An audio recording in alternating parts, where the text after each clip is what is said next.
It is the richest country in Africa, with giant diamonds and cities that were built on gold mines. But it is also one of the most unequal places on the planet.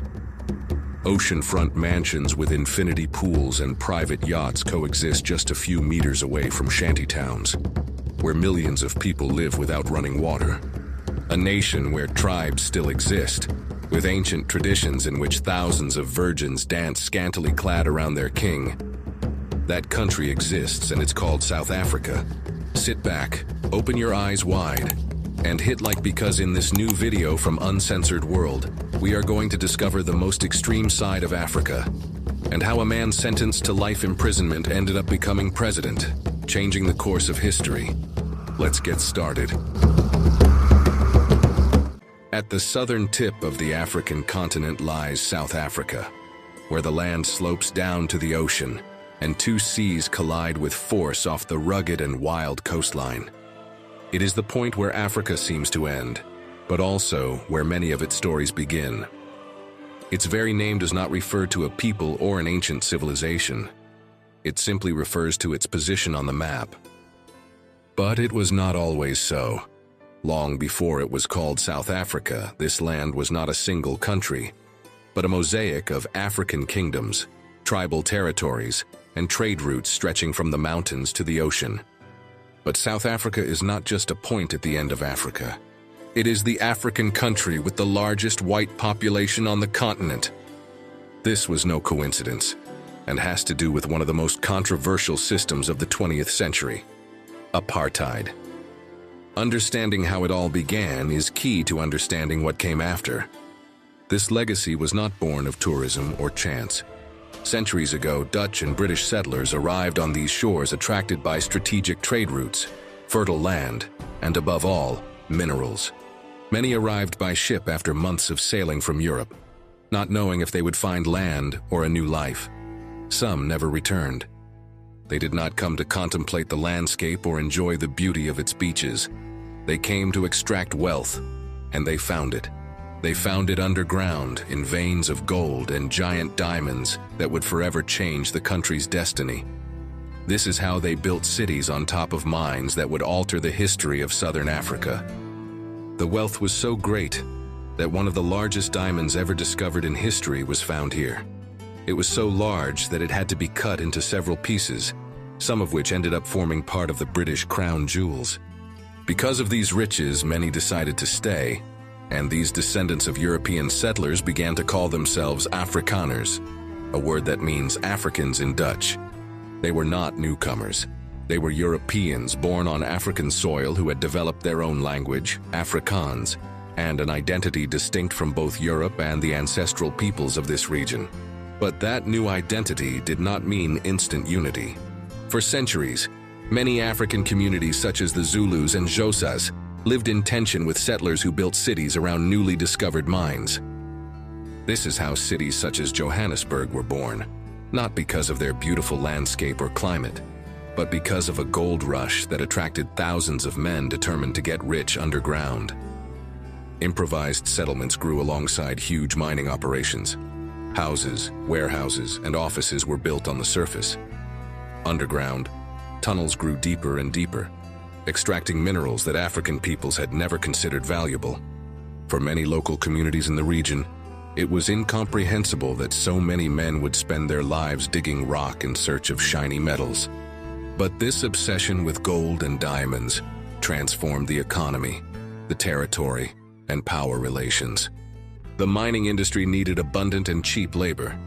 This cheap and abundant labor was found by the settlers in nearby African villages, where thousands of men were forced to work in harsh conditions that would fuel an increasingly deep racial and social conflict.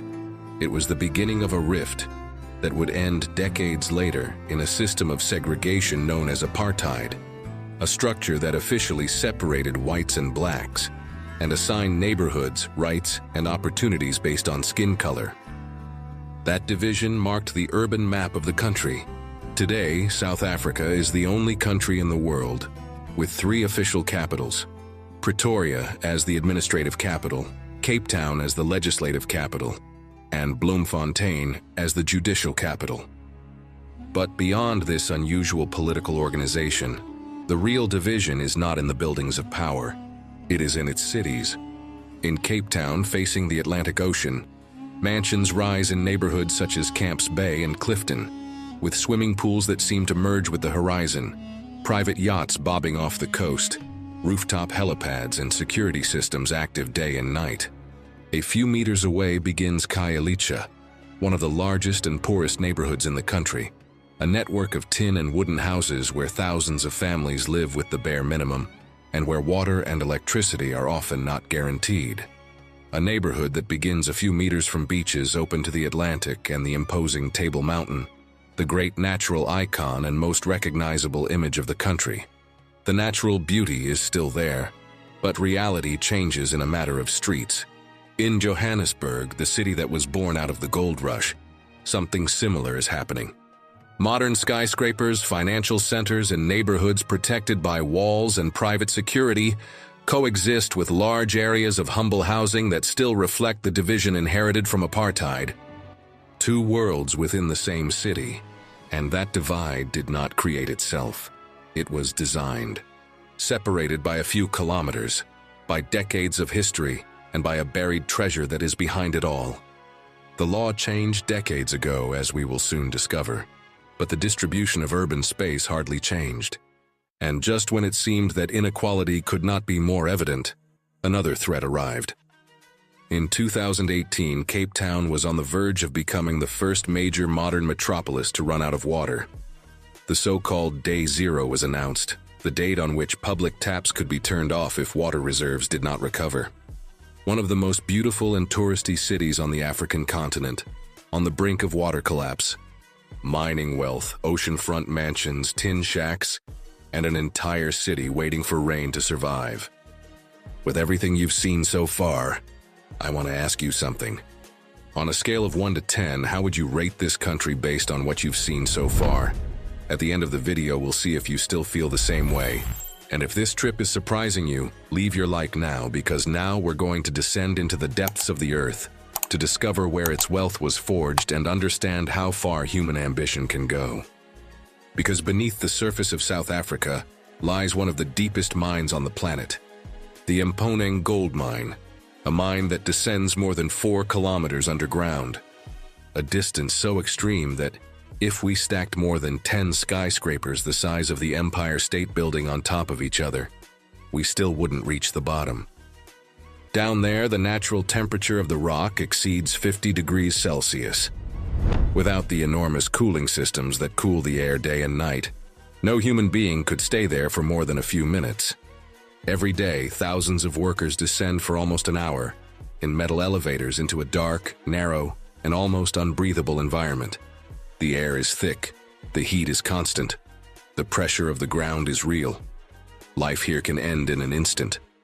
But even today, thousands of people descend every day miles away from sunlight, drilling rock during endless shifts in search of veins of gold that are barely visible to the naked eye. And if you want to understand the extent to which life in a mine can shape the destiny of an entire country, I will leave you at the end of this video with our journey through Sierra Leone.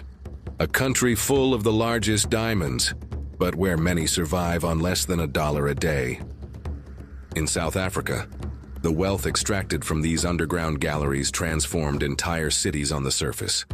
Human ambition made possible what for centuries seemed impossible, digging into the bowels of the earth to extract its most precious metals. But that technical achievement had, and continues to have, a price. Accidents, cave-ins, heat stroke, and extreme conditions make this type of mining one of the most dangerous jobs on the planet. Most shifts usually exceed 8 or 10 hours underground, to which must be added almost an hour going down, and another hour coming up in narrow elevators before the actual workday begins. The heat, humidity, and constant pressure of the terrain mean that many workers know that risk is part of the job. Each descent means accepting that any failure could have fatal consequences. All this for tens or, at most, a few $100s a month. An amount that, for many, is the only option for supporting their families. Most of the workers belong to local black communities or are migrants from nearby countries. The conditions are so demanding that not everyone can sustain this pace for many years. Thus, while mansions and exclusive neighborhoods were being built on the surface, underground many of these men risked their lives every day for a few grams of gold. As you can see, South Africa's wealth was not born on its beaches, but in the darkness. And as you can see, not everyone came out a winner.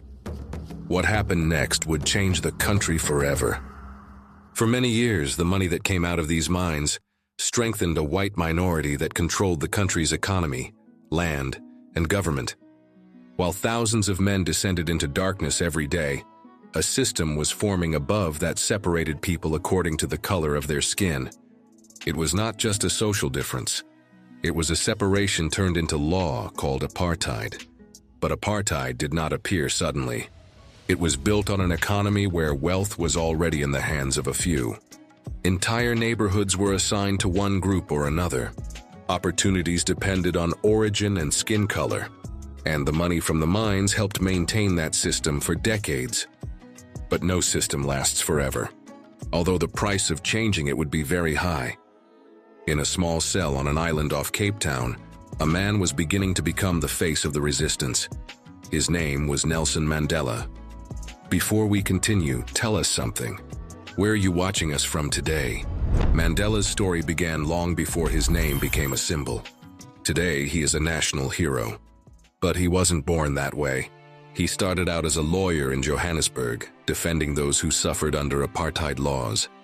At first, he opted for peaceful change. He believed that blacks and whites could share the same country as equals. But when repression increased, his stance hardened.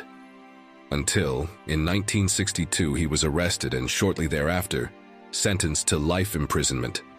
A 2-by-2-meter cell, a mat on the floor, forced labor under the sun. That was his reality, and while any human being would have accepted his sad fate, he imagined a country that did not yet exist but that he dreamed of. For 18 years he was imprisoned on Robben Island, and no one could have imagined then what would happen when he was released. After decades in prison, few would have imagined his return, let alone that he would end up becoming president. But it happened. In 1990, he was released. 4 years later, he became the country's first black president. Thanks to him, apartheid officially ended, and South Africa began to be called the Rainbow Nation.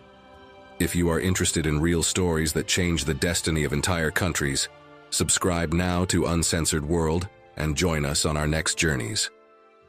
We recommend reading Nelson Mandela's biography, or watching films such as Mandela, the Man Behind the Myth, or the award-winning Invictus, to better understand this sad reality of South Africa's past and discover the life of one of the most extraordinary people in history. With all this, the law changed, but the scars do not disappear so easily. And in South Africa, there is a mark visible even from the sky that reflects this idea like few others.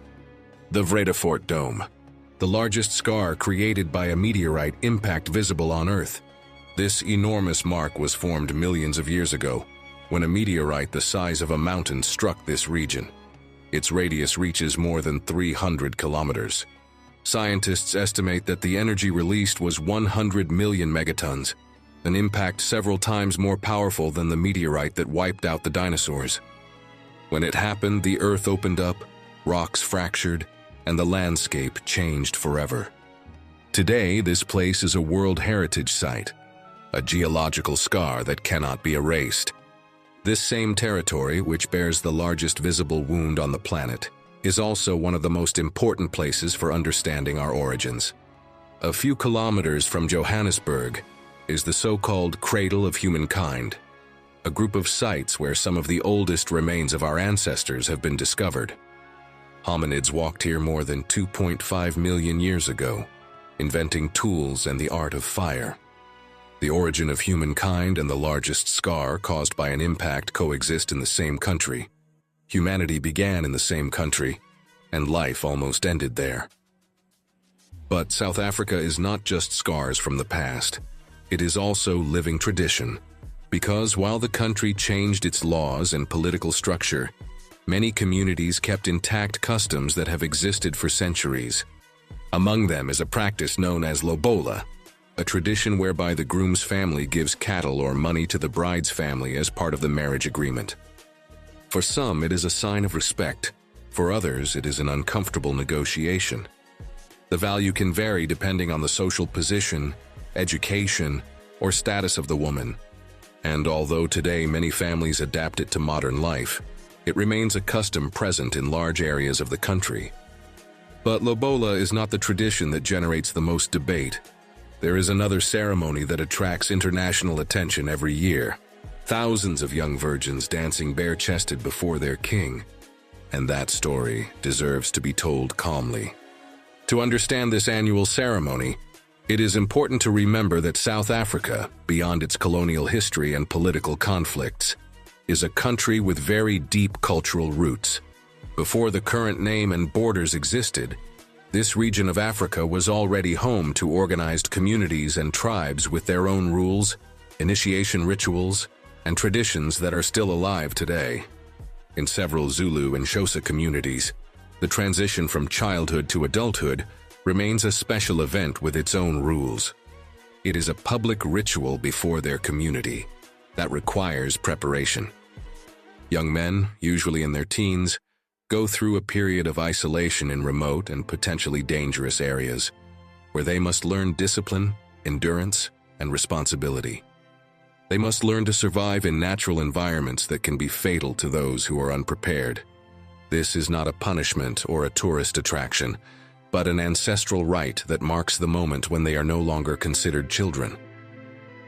Young women also participate in ceremonies celebrating their entry into adulthood, the best known of which is the Umkhosi Womlanga, popularly known as the Dance of the Virgins. In this ceremony, every year, thousands of young people gather in the KwaZulu-Natal region and march in a group towards the Zulu royal palace. For several days, they sing and march in formation, dressed in minimal clothing adapted to the region's hot climate, carrying hand-cut reeds as a symbol of respect and cohesion. The celebration has been held for generations and also has a well-known version in the neighboring kingdom of Eswatini. The participants wear traditional clothing adapted to the region's warm climate and cultural customs. On many occasions, they only wear clothing on the lower half of their bodies, which within these communities is not interpreted as provocation or exhibitionism, but as a normal expression of identity and tradition. Imagine being there, surrounded by singing, drumming, and thousands of participants marching toward the royal palace. Would you feel part of the celebration or out of place? Tell us what you think. We'd love to hear from you. To Western eyes, it may be shocking, but for them, it is simply cultural heritage. For some outside observers, it may be difficult to understand. For those who are part of the community, it is a reaffirmation of identity, a way of protecting traditions and transmitting collective values in a society that has changed profoundly in recent decades. Because in South Africa, modern skyscrapers coexist with rituals that have centuries of history.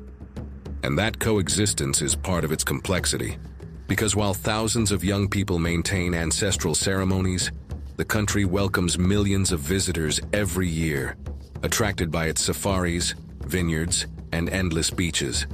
South Africa is the most visited destination on the African continent. Here you can explore Kruger National Park and observe the so-called Big Five in the wild, watch elephants crossing the horizon, or lions resting under the African sun.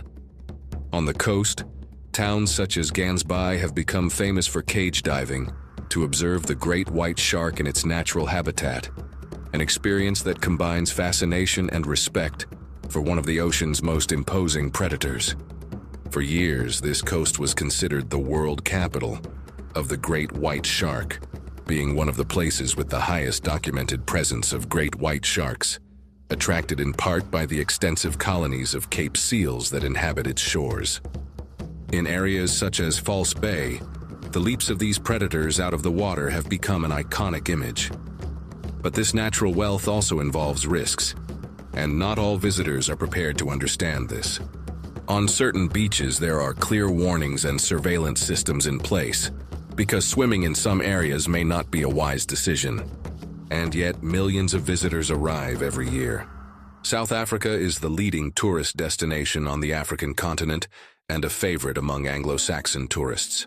British, German, American, and Australian tourists are drawn to its combination of language, wild nature, internationally renowned wines, scenic routes, and cities with a vibrant cultural life. Cape Town, in particular, has become an international meeting point where high-end cuisine, festivals, music, and an active nightlife that lasts until dawn coexist. In addition, South Africa is a country of abundant nature. Mountains such as Table Mountain, vineyards stretching across green hills, and scenic roads that look like something out of a movie. But not all of reality fits on a postcard. At the same time, South Africa has one of the highest levels of inequality on the planet, meaning that the gap between rich and poor here is greater than in most countries in the world. And this social divide has visible consequences. As a result, some neighborhoods and urban areas are among the most dangerous in the world in terms of crime, especially due to decades of exclusion, lack of opportunities, and limited services. Violence does not define the entire country, but it is part of its complexity. As we have already seen on this trip, in cities such as Cape Town and Johannesburg, there are extremely poor areas, often with high rates of violent crime. While a few miles away, there are modern financial districts and residential areas with mansions, yachts, helicopters, and permanent private security. Two parallel realities. One linked to economic growth and international tourism, and the other marked by the legacy of apartheid, youth unemployment, and the unequal distribution of wealth. Many analysts agree that this criminality cannot be understood without looking back, as we have done on this trip. Decades of forced separation and unequal access to education and land left deep scars that still influence the present. For all these reasons, South Africa is both a vibrant and a fragile country. A place where you can admire the wild beauty of the savannah in the morning and hear safety warnings at nightfall. And that constant tension between progress and historical legacy is part of what makes it one of the most complex countries in Africa. Complex and yet, for many, the richest country in Africa.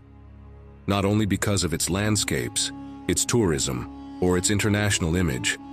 It is the most industrialized economy on the continent, and much of that wealth comes from what lies beneath the ground.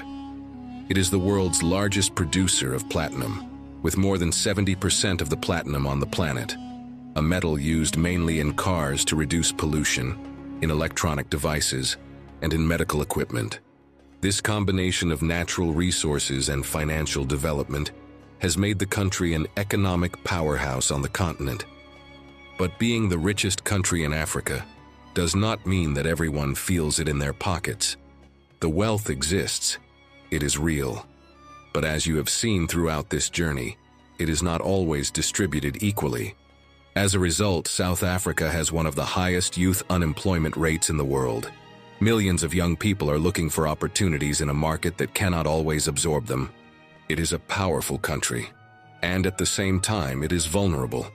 A country that produces some of the most valuable metals on the planet, but where many families still live on the bare minimum. A country that overcame segregation decades ago, but where the urban geography still tells a different story. That is why South Africa is so difficult to summarize. It is wealth, and it is fracture. It is modernity, and it is ancestral tradition. At the beginning of this journey, I asked you for a rating, from 1 to 10. Now that you know its wealth, its history, its scars, its traditions, and its contradictions, do you maintain your rating, or have you changed your vote? Your comment is also the best way for you to evaluate our work. If you want to understand the extent to which mineral wealth can shape the destiny of an entire nation, don't miss our trip to Sierra Leone, a country where diamonds abound underground, but where millions of people barely survive on the surface. Because in Africa, sometimes, treasure does not always change the destiny of those who live on it. Click on the video, you're going to enjoy it.